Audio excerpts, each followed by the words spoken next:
Gepleyer Azatlyk radiosu. Öňüňizde saglyk hormatly dinleýijiler, eferde Hepdeniň jem bilen men ýogşanan Nurwan. Bu hepdeniň esas temalary Türkmenistanyň adam hukuklarynyň ýagdaýy, ýagny Ýewropa birleşigi bilen Türkmenistanyň arasynda adam hukuklary boýunça alınıp barlayan dialogyň 8-nji tapgyry bilen bagly boldy. Mälum bolýar 17-nji maýda Brüsselde Türkmen delegasiýasy bilen Ýewropa birleşiginiň wekilleriniň arasynda Türkmenistanyň adam hukuklary boýunça alan halkara borçnamalaryny ýerine getiriş barada çynlykay gurrun edildi. Ýöne bu gurrunga geçmeden öň hukuk goraýjy toparlaryň pozisiýasyna ýanalýanlygyny aýdýan dissidentiň delillerini nazara aýlalyň.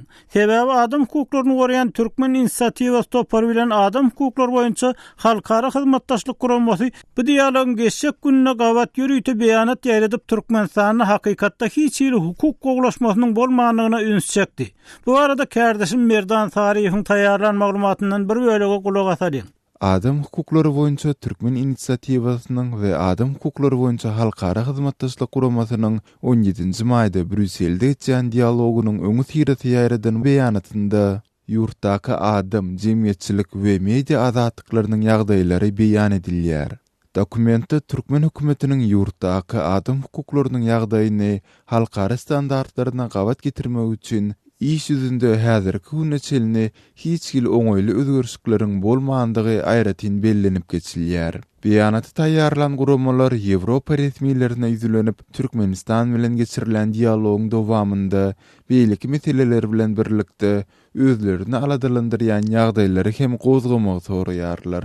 Dokumentda nötralşýaly Türkmen konstitusiýasynyň täze taslanmasynyň baş kanuny halkara standartlaryna gawat getirmek üçin kabul edilýändigi aýdylsa-da, göz öňünde tutulýan düzedişler prezident Gurbanuly Berdimuhammedowyň häkimetde ömürlük galmagyna ýol açýar. Türkmenistanda senzura kağız ýüzünde gadagan bolsa-da, hökümet mediany bir gözükçiliginde saklaýar. Häkimetler raýatlaryň satelit antennalaryny söküp, olaryň daşary ýurt, tele we radio kanallaryny dinlemek mümkinçiliklerini hem çäklendirýär. İnternet üçünçiligi juda gymmat, üstüne de ýurtda ençeme sosial ulgamlar, habar terişleriniň saýtlary petikle bolup galýar. Häkimet daşary ýurt habar terişleri bilen hyzmatdaşlyk saklaýanlary, grazdan aktivistlerini we öz pikirini aýtmaga gaýrat tapýanlary izarlamagy we olary basyş etmegini dowam etdirýär. Hormatly dinleýijiler, Merdan Sariýewi dinlediňiz.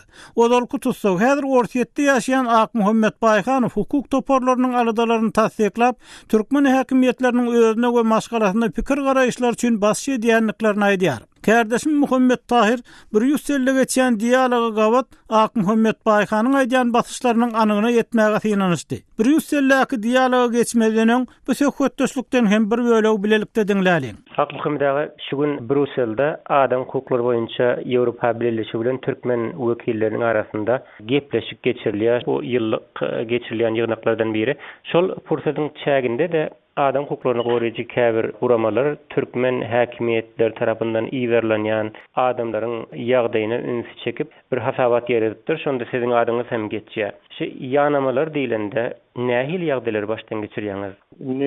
Migrasiýada gezýärmi?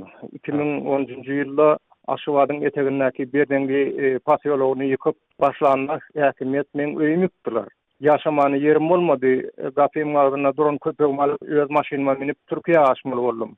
Türkiýede 2 ýyl golay boldum, emma o taýda Türkiýanyň içki gulluklaryndan adam gelip bana habar berdi. Siz diýdi, ştaýdan basym gitmeseňiz diýdi, sizi ýygarlaýarlar Türkmenistanyň içki gulluklary diýdi. Siz diýdi, Türkmenistana garşy gurulýan ekeniňiz, opozisiýada dur ekeniňiz diýip men bilen bir tanyş boldy. Men şondan soň Kanwat evleni bilmedim. Türkiye'den değerik çağlamın yanına Moskova geldim. Moskova'da yaşatıyorken geçen yıl ilki bir karşı edilen hücum oldu. Daşarda köçen uğruna ondan bir yerine de alıp çıktık. Son bir yukarıda 9. kat zahın üstünden kerpiç bindiler. İçim bilen geçiyorken edil kaptanmadan açtı 1 metre beyle yanımda. Onun menin sahifamda bir näme tanış adamın adından ýazgy goýdular. Ken häkimetler bilen jedelletme saglygyny ýitirersiň, Allah'ın önüne günä diýip ilkäş edip näme adamın adından Men Fatihamda yazdılar. Şoğunun erteden inimi Aşgabatda Türkmenistan'ın Milli Hukukçuluk Ministerliğinin adamları oturan yerden işinden alıp gidiyorlar. Edil akmada benim şonu soracaktım. Şu yankı izarlanmalar dingesizin bilenim çäkil däl, yani Türkmenistan'da başga agzalaryňyza hem azar berilýär diýip eşitdik. Şu iniňiz barada özüňiz gürüň açdyňyz, şol dogrurak maglumat berýäňiz. Garyndaşlaryňyza nähil täsiri bar şu edilýär diýilen basaşyň. Meselem mart ayının 11'lerine 12'lerine men Aşgabatda yaşayan inim nazary Türkmenistan'ın Hukukçuluk Ministerliğine getirip saatla taklayalar ve azar berýärler. Oňa diýerler, "Sen ağaň şu ýerde nalog tölemenler kılan firmasına olamayca o firma diye 2000 yılında yapıldı diye 2003 yılda ağam bastınız diye 2010 yılda ağamı öyünü yıktınız, ağam hep işlat değmedi sizden bastınız, oturdu çıktı, ahir sonunda öyünü kanıtsan yaşaman yer tatman gitti, bana ne için çağırdınız benim doğru öğrenme. Ay bize duydurdular seni çağırıp senin gurrunlaştırmalıydılar diye de. Onların talabı näme sizden, näme isleýärler? Olum isleyen nadi men şirdaşına geçiyorum yerinde gurulunlar. Şolar varada Türkmenistan'ın Alparyan Fiyazı varada yazılan şol sahipalarda Facebook'ta ya beylik sahipalarda yazılan natlara şoları men reaksiya bermeler. Şolar varada hiç tat yazmalar Türkmenistan arada dip olur menden şeýle talap edýär. Hormatly dinleyijiler, Ak Muhammed Baykan bilen söhbetdaşlykdan bir bölegi dinlediňiz. Eýsem, Ýewropa bileşigi Türkmenistan arasynda geçirilen dialogyň, gepleşikleriň dowamynda bu meselelere üns berilmi? Eger üns berilen bolsa anyk nämelere üns berildi? Sişenbe güni ýaýradylan resmi beýanaty görä Brüsselde Türkmenistanyň türkmen türmesinde ýeten tutsaglaryň ykbaly soralypdyr. Bu maglumatdan odal gysgaça bildirişimiz dinleň. Azatlyk radiosynyň täzeliklerini, makalalaryny, video ýazgylaryny we foto seriýlerini Twitter we Facebook sosial ulanlaryndan hem iderläp bilersiňiz. Salaýymyz Azatlyk radiosy. Gepler Azatlyk radiosu 17-nji maýda Brüsselde Ýewropa bileşigi bilen Türkmenistanyň arasynda alınıp barlayan adam hukuklary dialogynyň 8-nji tapgyry geçirilip, Aşgabatdan türmede ýeten tutsaglaryň ýerleşýän ýerleri barada maglumat soruldy. Ýewropa bileşiginiň sişenme güni ýaýradan press releaseinde aýdylmagyna görä, Türkmenistanyň delegasiýasyna Daşary işler ministriniň ornwasary Wefa Hajiýew ýolbaşçylyk etdi. Ma'lum bolşýar hukuk goraýjy toporlar Ýewropa bileşigini Türkmenistan bilen baglaşylan partnerlik we hyzmatdaşlyk alaşygyny Aşgabat adam hukuklary boýunça öz sunalan borçnamalaryny berja edýänçe tasdiklamallyga çagyrýarlar. Ýewropa bileşiginiň ýaýradan maglumatynda Türkmenistanyň çynlyky adam hukuklary ýagdaýyndan alada bildirilenini gaýdylýar. Gepleşikler makalyna hususan adam gynamagyň ulanylmagy barada gurrun edilipdir. Tutsaglykda ýitirim bolan beýneleriň ýerleşýän ýerleri barada maglumat berilmegi talap edilipdir. Mundan başga Ýewropa bileşigi anyk adamlaryň işleri boýunça mesele gozgap, Türkmenistanyň hökümetini belli tutsaglary azatlyga çykarmaga çagyrypdyr. Emma press release ol tutsaklaryň agatlary agdalmaýar. Şeýle-de Ýewropa bileşigi Türkmenistany pikir azatlygynyň esas çäklendirmelerini, şol sany internet çäklendirmelerini gowşatmagy, garaşsyz raýat jemgyýeti guramalarynyň ösüşine ýardamçy bolmaga çagyrypdyr. Ýewropa bileşigi Türkmenistan dialogynyň dowamyna hereket azatlygy meselesi hem gowgalypdyr. Türkmenistan raýatlary ýurdun içinde we daşyna azat erkin syýahat etmek ruhsatyny bermäge uruklandyryldy diýip Ýewropa bileşiginiň 17-nji maýda Brüsselden ýaýradan maglumatyny aýdylýar. Gepler Azatlyk radiosu. Hormatly dinleyijiler, hepdeniň jem programmamyzy dinleýärsiňiz. Habarlardan görnüşýär, Ýewropa bileşiginiň beýanatynda Türkmenistanyň adam hukuklary ýagdaýyndan çynlykay alada bildirilýär. Eýsem, bu çynlykay aladalaryň jikme-jiklikleri nämeden ibarat? Azatlyk radiosu bu mesele bilen gazaklanyp Ýewropa bileşiginiň daşary işler boýunça idarasynyň Orsiýet günnäger hyzmatdaşlygy we Merkez Aziýa boýunça medeniýet wekili Maýa Koçyanç bilen söhbetdaş boldy. Kardeşim Muhammed Tahir'in geçiren söhbetdaşlygynyň bir bölegi bilelikde dinläliň. Siz adam hukuklary boýunça Ýewropa bileşigi bilen Türkmenistanyň resmi wekilleriniň arasynda ýaňy ýakynda geçirilen gepleşiklerden soňra ýürüýte beýanat ýaýradyp Türkmenistanda adam hukuklarynyň çynlyky depelenýänligini we bu ýagdaý bilen bagly aýratyn alada bildirýänligiňizi aýtdyňyz. Soňky döwürde şeýle alada galmagyňyza sebäp bolýan haýsdyr bir aýratyn ýagdaý barmy? You are very much aware that the EU has long-standing concerns regarding the human rights. Bilşiňiz ýaly Ýewropa Birleşigi uzak wagtdan bäri Türkmenistanda adam hukuklarynyň ýagdaýyna aýratyn alada bildirip gelýär. Biz bu baradaky aladamyzy dürli platformalarda beýan etdik. Adam hukuklarynyň bozulşy baradaky ýagdaýlar hökümeti değişli bolmadyk guramalar tarapyndan hem iýdigderli ýaýradylýar.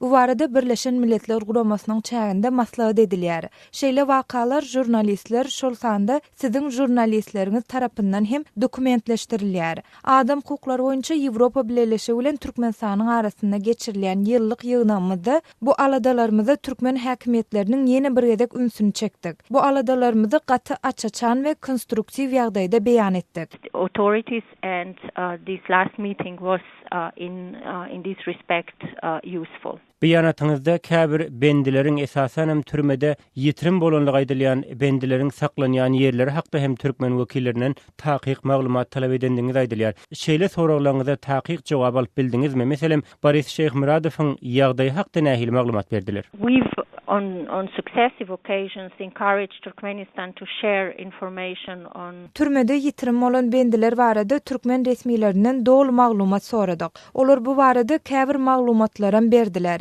Biz häzir berilen şol maglumatlary teljermekçi. Sişen we ünki ýygnakda biz türkmen resmiýetlerini şol uğurdan berilen maslahatlary berjaý etmäge çağırdyk. Şeýle-de Boris Şeýhmuradow barada Birleşen Milletler Guramasynyň degişli rekomendasiýasyna laýyklykda onuň türmeden boşadylmagyny soradyk. Emma edil häzir meniň onuň ykbaly barada aýdyp biljek takyk maglumatym ýok. Specific information or additional information on his current status to share. Türkmen resmileriniň bu meselede size beren jogaplaryny nazarda tutup aýsaňyz, siz Şeýhmuradowyň henizem diýerdigini aýdyp biljekmi? As I said, we've made it. Aýdyşym ýaly biz bu baradaky pozisiýamyzy olaryň öňünde açaçan beýan etdik.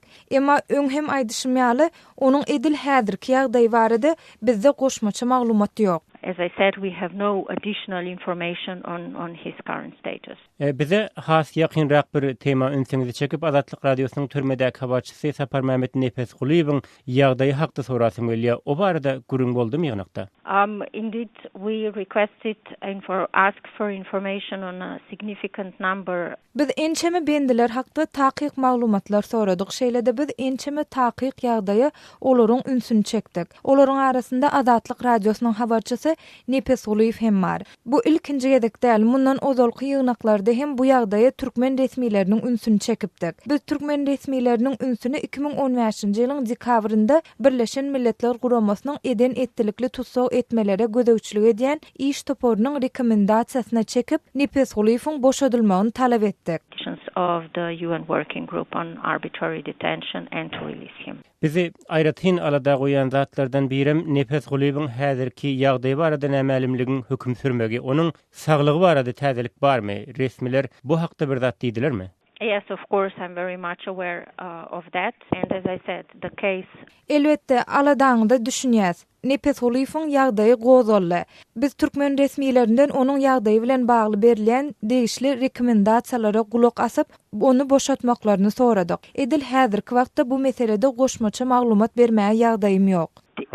This is all I can tell you at this stage. Hormatly dinleyijiler, Ýewropa Birleşiginiň daşary işler boýunça edarasynyň ortaýat günnäger hyzmatdaşlygy we Merkez Aziýa boýunça medeniýet wekili Maya Koçyanç bilen geçirilen söhbetdeşligi dinlediňiz.